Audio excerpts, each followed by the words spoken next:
হযরত আইয়ুব আলাইহিস সালাতু ওয়াস সালাম তিনিও আল্লাহর কাছে দোয়া করেছেন। সূরা আম্বিয়ার 83 নম্বর আয়াত আল্লাহ তাআলা জানিয়ে দিলেন, রব্বাহু আন্নী মাসসানিয়াদ-দুররু ওয়া আনতা আরহামুর রাহিমিন। হযরত আইয়ুব আলাইহিস সালাতু ওয়াস সালাম আল্লাহর কাছে দোয়া করলেন, আল্লাহ আমি খুব কষ্টের মধ্যে পড়ে আছি, আপনি তো সর্বশ্রেষ্ঠ দয়ালু। হযরত আইয়ুব আলাইহিস সালাম আল্লাহর কাছে কত সুন্দর করে দোয়া করলেন। তিনি আল্লাহর কাছে এই কথা বলেন নাই যে আল্লাহ আমি তো খুব অসুস্থ, আমি তো খুব বিপদের মধ্যে আছি, দীর্ঘদিন ধরে আমি অসুস্থ, এই কথা হযরত আইয়ুব বললেন না। আইয়ুব আলাইহিস সালাম বললেন, আল্লাহ আমি তো খুব দুঃখ কষ্টের মধ্যে আছি। আইয়ুব আলাইহিস সালাতু ওয়াস সালামকে আল্লাহ তাআলা এমন রোগ দিয়েছেন যে রোগে হযরত আইয়ুব 18 বছর পর্যন্ত সুস্থ ছিলেন।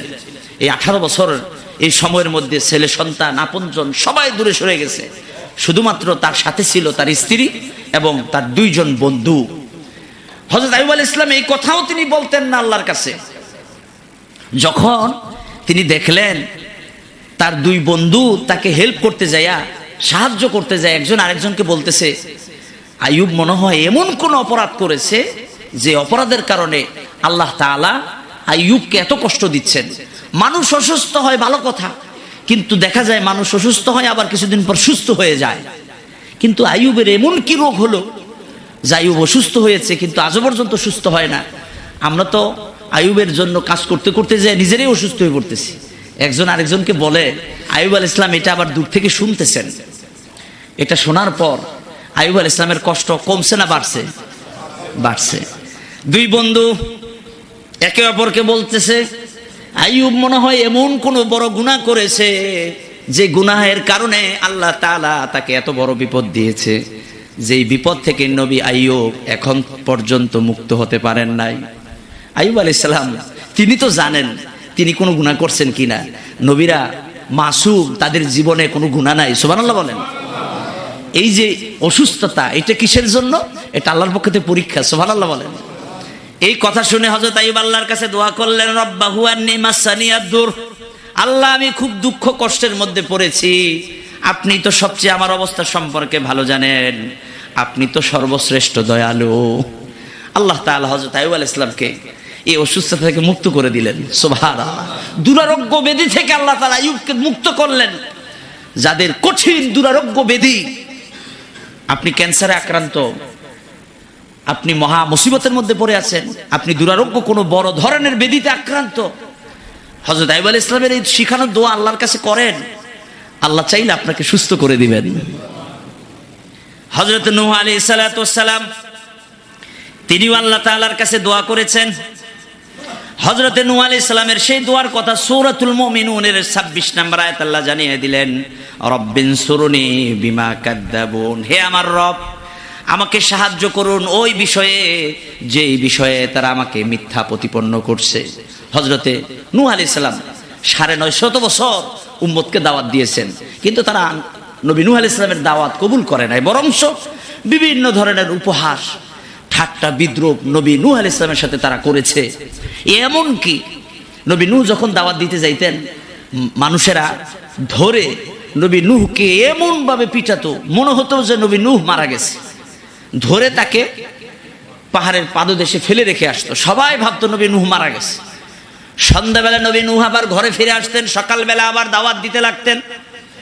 সকালবেলা যখন আবার দাওয়াত শুরু করতেন, নবী নূহ আলাইহিস সালাতু ওয়াস সালামের সময়ের লোকেরা নবী নূহকে ধরে আবার পিটাতেন, পিটায়া তাকে একেবারে অসুস্থ বানায় ফেলতো। তাকে এমন ভাবে পিটাতো মনে হতো যে নবী নূহ এখনই মারা যাবে। তাকে ধরে আবার পাহাড়ের পাদদেশে রেখে আসতো। আবার নবী নূহ আলাইহিস সালাম সন্ধ্যাবেলা আবার ঘরে আসতেন, সকালবেলা আবার দাওয়াতি কাজের জন্য বের হয়ে যেতেন। সুবহানাল্লাহ।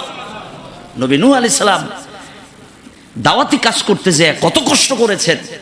950 বছর তার এই হায়াতে জিন্দিগিতে নবী নূহ আলাইহিস সালাম তিনি বহু কষ্টের শিকার, বহু জুলুমের শিকার তিনি হয়েছেন। তারপরেও আল্লাহর দাওয়াত থেকে, দ্বীনের দাওয়াত থেকে এক মুহূর্তের জন্য দূরে সরে আসেননি। সুবহানাল্লাহ। নবী নূহ আলাইহিস সালামকে আল্লাহ তাআলা অর্ডার করলেন, নবী নূহ কিস্তি বানাও। নবী নূহ আলাইহিস সালাম কিস্তি বানালেন। কিস্তি মরুভূমির উপরে দেখে লোকেরা তারা বলল, নবী নূহ এমন কেমন পাগল হয়ে গেছে, মরুভূমির উপর দিয়ে নৌকা চলবে, এটা তো বিশ্বাসই হয় না। নবী নূহ আলাইহিস সালামের কিস্তি মরুভূমির উপর রাখা হলো। নবী নূহ আলাইহিস সালাম বললেন, এই ধর কিস্তি হয়েছে, বন্যা হবে, তোমরা যদি আমার প্রতি ঈমান না আনো আল্লাহ তোমাদেরকে আযাব দিয়া গজব দিয়া শেষ করে দিবেন। তারা বলল, মরুভূমির মধ্যে বৃষ্টি তো কখনো হইতে দেখি নাই, বন্যা তো দূরের কথা, নবী নূহের কথা আমরা বিশ্বাস করি না। এমনকি তার নিঃসন্তানও নবী নূহের প্রতি ঈমান আনেনি, নবী নূহকে অস্বীকার করেছে। শেষ পর্যন্ত ঝড় বৃষ্টি যখন শুরু হয়ে গেল, নবী নূহ আলাইহিস সালাম তার অল্প কিছু সংখ্যক অনুসারীদেরকে নিয়ে নৌকায় আরোহণ করলেন। বন্যা হলো, সমগ্র পৃথিবী প্লাবিত হয়ে গেল। আল্লাহ তাআলার আযাব গজব দিয়ে আল্লাহ তাআলা সমগ্র জালেমদেরকে শেষ করে দিলেন। নবী নূহকে যারা মানে নাই আল্লাহ তাআলা সবাইকে সমূলে ধ্বংস করে দিলেন। আল্লাহ চাইলে নবী নূহের মতন, নূহ আলাইহিস সালামের সময়ের মতন বন্যা দিয়া সমগ্র পৃথিবীবাসীকে শেষ করে দিতে পারেন কি না? অবিশ্বাস হয়? দুবাই তাকায় দেখেন, কত বিশাল শহর, কোটি কোটি টাকা খরচ করে কত ধরনের প্রাসাদ, বড় বড় প্রাসাদ তারা তৈরি করেছে। আল্লাহ তাআলা এক বন্যা দিয়া শেষ করে দিয়েছে। বহু ক্ষতিগ্রস্ত তারা হয়েছে, ঠিক কিনা? বড় বড় দামি দামি গাড়িগুলা পানির সাথে ভেসে গেছে, দেখছেন না? যে দুবাই তারা কৃত্রিম ভাবে বৃষ্টি বানাইতো, বৃষ্টি তৈরি করতো, বৃষ্টি নামাইতো। সেটা কেমন? গ্যাস মারতো আকাশে, ওই গ্যাস যখন তারা আকাশে ছুটতো কৃত্রিম ভাবে বৃষ্টি হতো।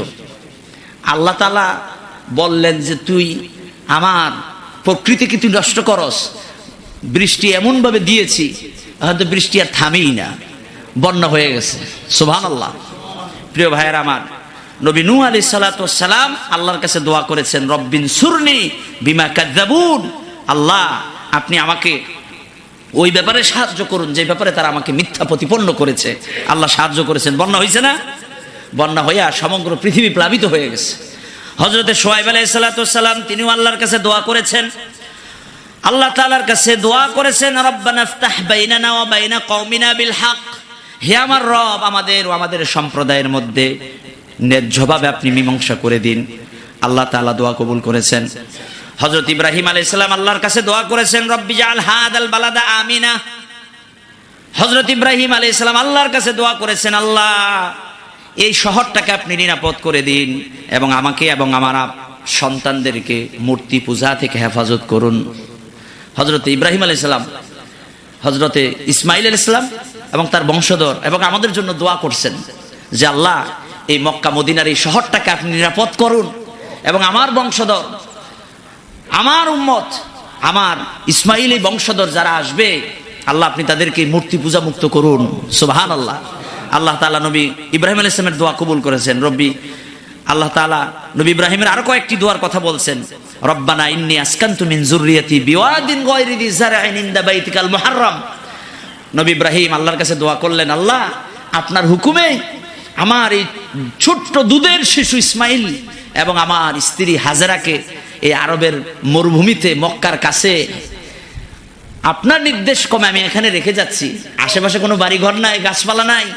আল্লাহ আমার এই সন্তান এবং বংশধরকে এই ফলবিহীন উপত্যকায় আপনি পবিত্র ঘরের নিকট বসতি স্থাপন আমি করলাম, আপনি তাদেরকে নিরাপত্তা দান করুন এবং কিছু মানুষকে তাদের প্রতি ঝুঁকাইয়া দেন এবং আপনি তাদেরকে উত্তম রিজিক দান করুন। সুবহানাল্লাহ। আল্লাহ তাআলা রিজিক দিয়েছেন না? মক্কা মদিনায় রিজিকের অভাব আছে? কোনো অভাব নাই। হাজী সাহেবরা হজ করতে গিয়েছেন, দেখেছেন নবী ইব্রাহিম আলাইহিস সালামের দোয়ার ফসল কি হয়েছে।